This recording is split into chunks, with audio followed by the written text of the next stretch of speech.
पुनः पैकेट की वह कड़वी सच्चाई जिसे इतिहास की किताबों ने सालों तक छुपाया है। 1932 की यरवदा जेल, एक तरफ महात्मा गांधी आमरण अनशन पर है और दूसरी तरफ डॉक्टर भीमराव अंबेडकर अपने समाज के अधिकारों के लिए अडिग है। ये सिर्फ एक समझौता नहीं था, ये भारत के दलित समाज के राजनीतिक भविष्य का सबसे बड़ा टकराव था। क्या आप जानते हैं कि इस समझौते के पीछे की असली सच्चाई इतिहास की किताबों में अक्सर धुंधली क्यों कर दी जाती है? चलिए आज हम जानते हैं कि पुनः पैकेट ने भारत की राजनीति को हमेशा के लिए कैसे बदल दिया। नमस्कार, मैं हूं आपका होस्ट और आज हम इतिहास के उस पन्ने को पलटेंगे जिसे अक्सर गांधी बनाम अंबेडकर की जंग के रूप में देखा जाता है। ये वीडियो सिर्फ एक कहानी नहीं है, बल्कि उस जटिल संघर्ष की सच्चाई है जिसने आज के आरक्षण और चुनावी ढांचे की नींव रखी। विवाद की जड़। अब सबसे पहले ये समझते हैं कि लड़ाई शुरू कहां से हुई। ब्रिटिश सरकार ने कम्युनल अवार्ड के जरिए दलितों के लिए अलग चुनाव क्षेत्र यानी सेपरेट इलेक्टोरेट का ऐलान किया था।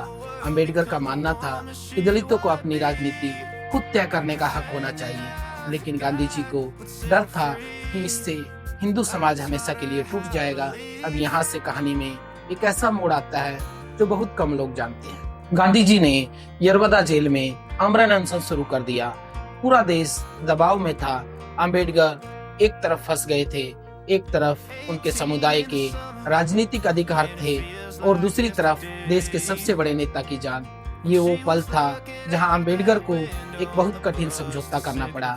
उन्होंने सेपरेट इलेक्टोरेट की अपनी मांग वापस ले ली, लेकिन बदले में क्या मिला?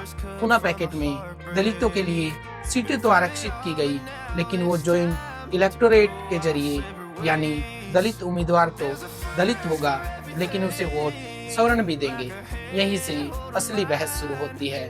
क्या ये दलितों की जीत थी या एक ऐसा समझौता जिसने उन्हें मुख्यधारा की पार्टियों का मुहताज बना दिया? क्या आपको लगता है कि अगर अंबेडकर अपनी मांग पर टिके रहते तो आज दलित राजनीति की तस्वीर कुछ और होती?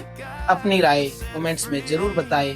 अगर आपको ये ऐतिहासिक विश्लेषण पसंद आया तो इसे अपने दोस्तों के साथ शेयर करें, लाइक करें, ताकि सही इतिहास सब तक पहुंचे। इतिहास हमेशा वैसा नहीं होता जैसा हमें परोसा जाता है। अगले वीडियो में हम बात करेंगे कैसे इन 90 सालों में इस पैकेट का असर कम हुआ या बढ़ा। तब तक जुड़े रहिए और इतिहास को गहराई से समझते रहिए। शुक्रिया। जय भीम, नमो बुद्धाय।